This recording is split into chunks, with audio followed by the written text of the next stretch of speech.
Do you remember the woman who didn't just perform in the 1960s, but seemed to disrupt the entire American psyche? Grace Slick?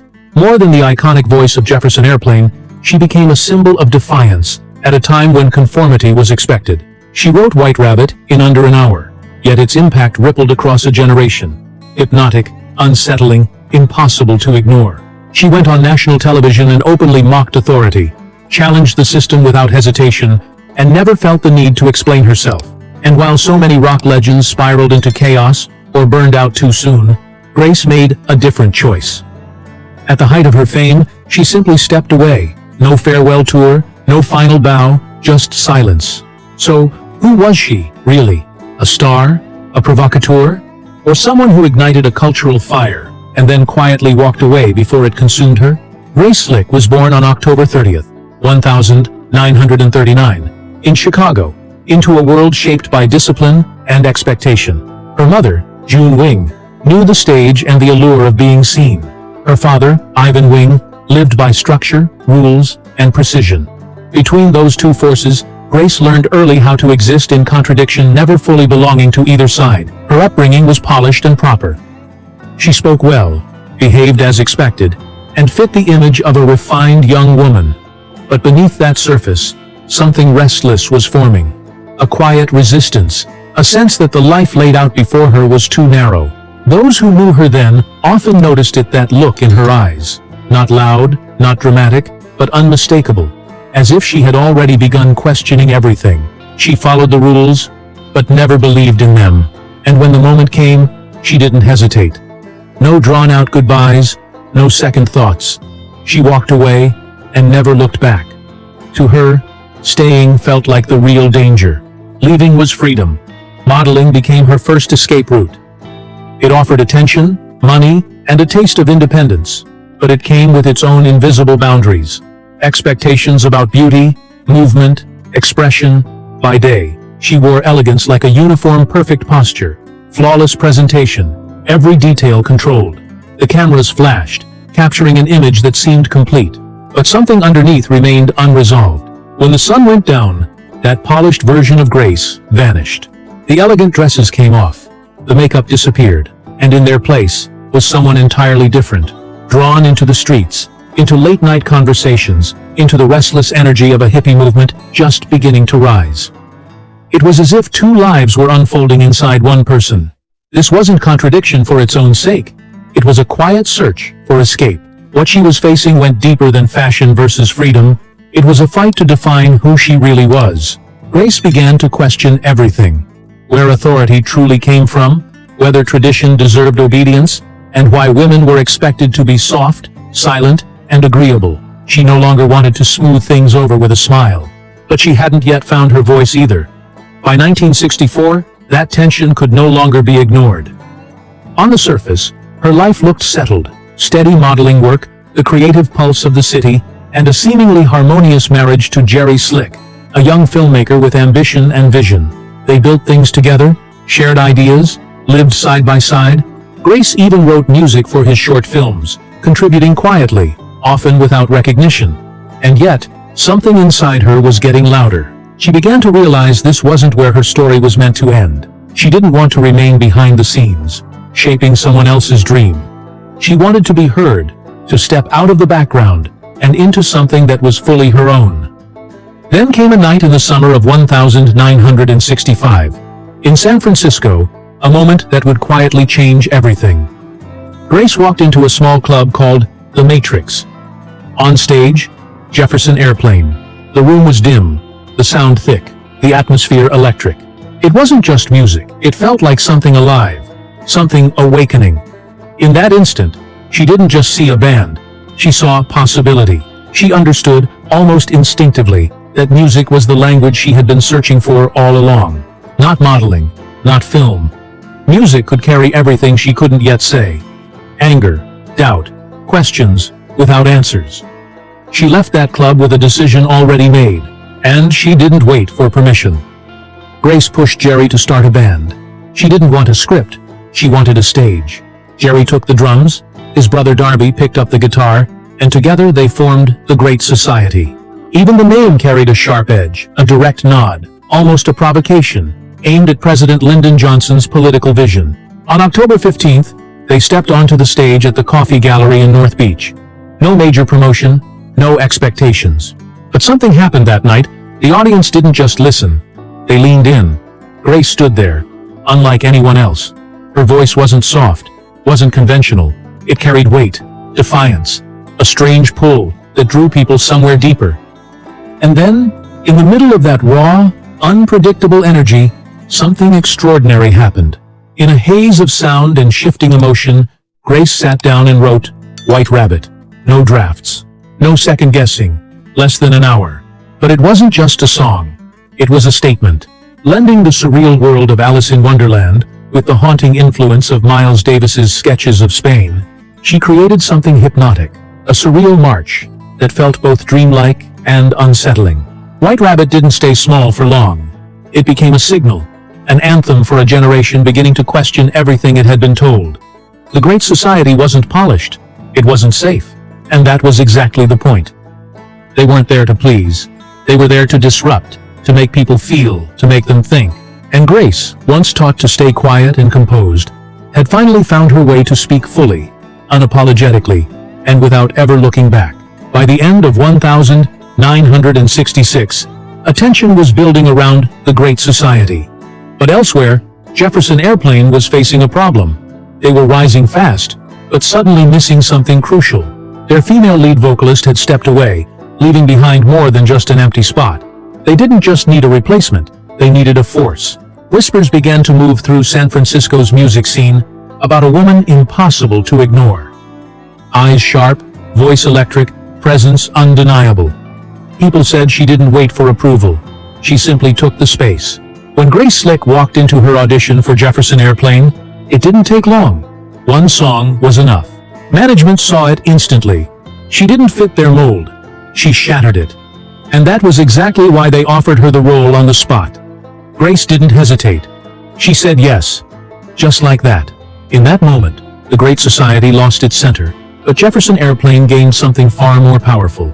With Darby Slick's blessing, Grace brought somebody to love and White Rabbit with her. It seemed like a personal choice, almost casual. But in reality, it quietly altered the direction of American rock history. The transformation was immediate. Jefferson Airplane was no longer soft, no longer safe.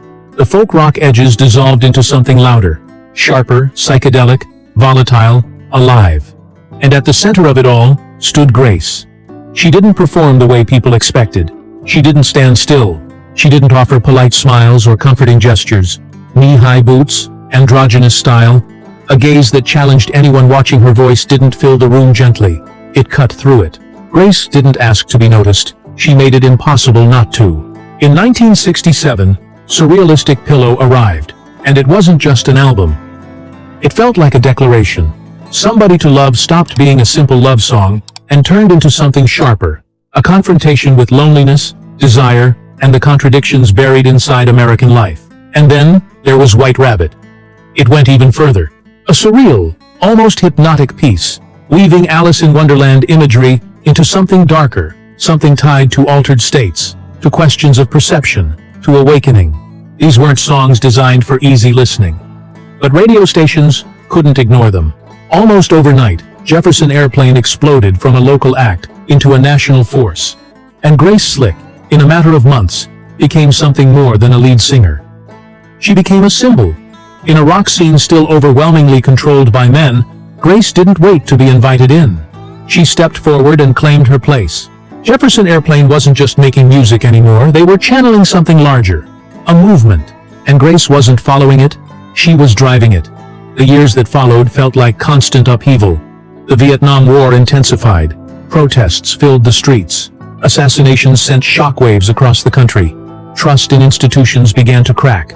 And in the middle of all that, Grace didn't soften her message. She sharpened it.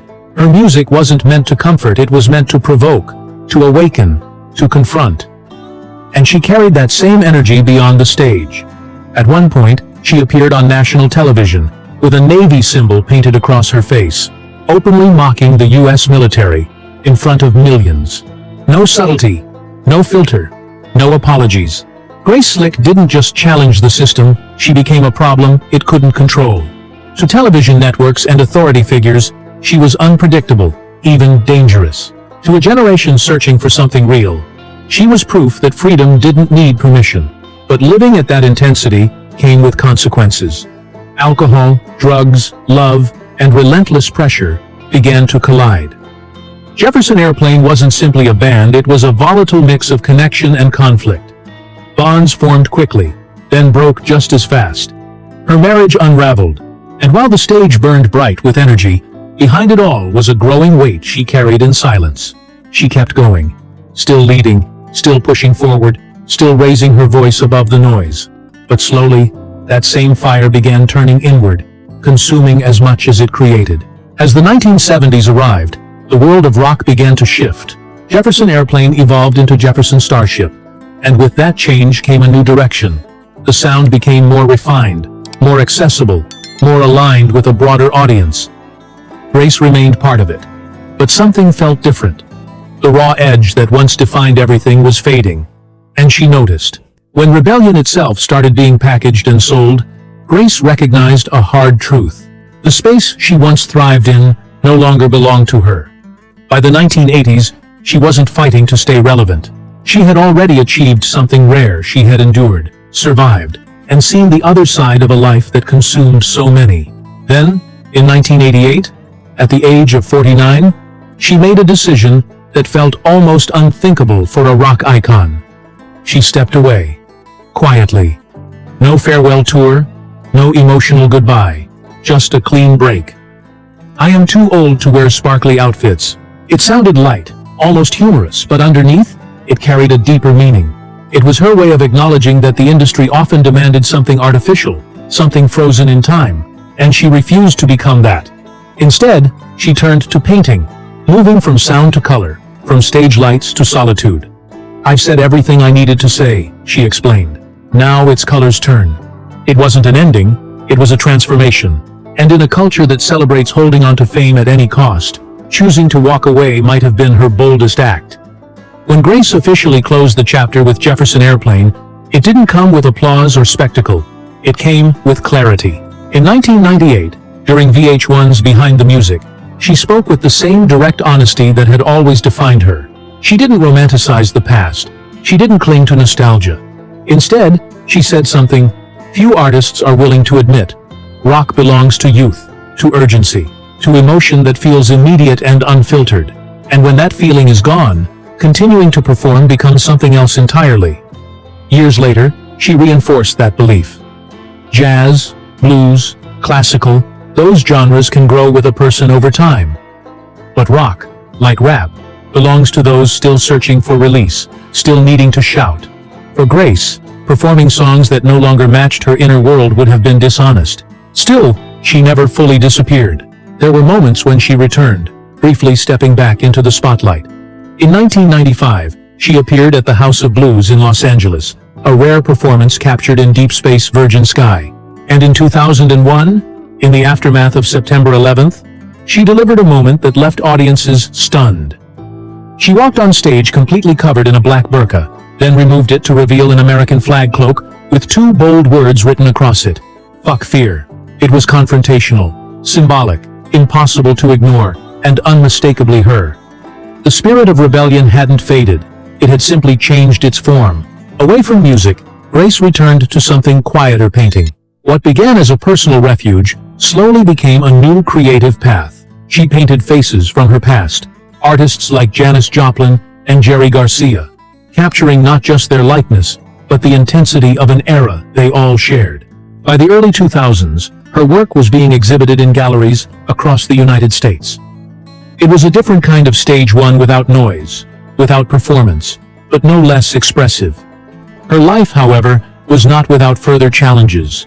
In 2006, severe complications from diverticulitis led to multiple surgeries and months in recovery, including time in a medically induced coma. She had to relearn how to walk, yet even then, she reappeared publicly, standing at the launch of Virgin America, where an aircraft was named Jefferson Airplane, a quiet reminder that her legacy still carried weight. Through the 2010s, she continued to appear occasionally in projects tied to music and activism. Recognition followed lifetime achievement honors, a place on the Hollywood Walk of Fame. But she never returned to chasing the spotlight, because that was never the point. To understand Grace fully, though, it's impossible to separate her public image from her private life. Her relationships were intense, complicated, often shaped by the same restless energy that defined her career. Her first marriage to Jerry Slick came before the storm of fame. It was a time of searching, of building something that hadn't yet been tested. But as her career exploded, that relationship came to an end, almost as if her old life had to fall away to make room for who she was becoming. Her connection with Paul Kantner ran deeper. It wasn't just romantic, it was creative, ideological, rooted in a shared vision of the world. Their daughter, China, grew up surrounded by music and movement, witnessing both the freedom and the damage that came with that life. Later, her marriage to Skip Johnson brought a longer period of stability, though it never fully separated her from the internal struggles she carried. Grace never hid those struggles. She spoke openly about addiction, alcohol, LSD, marijuana, and the toll they took. A serious car accident in 1971 revealed just how thin the line was between freedom and self-destruction. And in 1978, during a turbulent tour, her behavior on stage forced her to step away from the band, pushing relationships to their breaking point. She entered rehabilitation more than once, even alongside her daughter at one point. It was a painful detail, but also a revealing one. Their bond wasn't just shaped by love, but by shared battles and recovery. Her life wasn't a polished story. It was messy, intense, and real. And maybe that's exactly why it still resonates.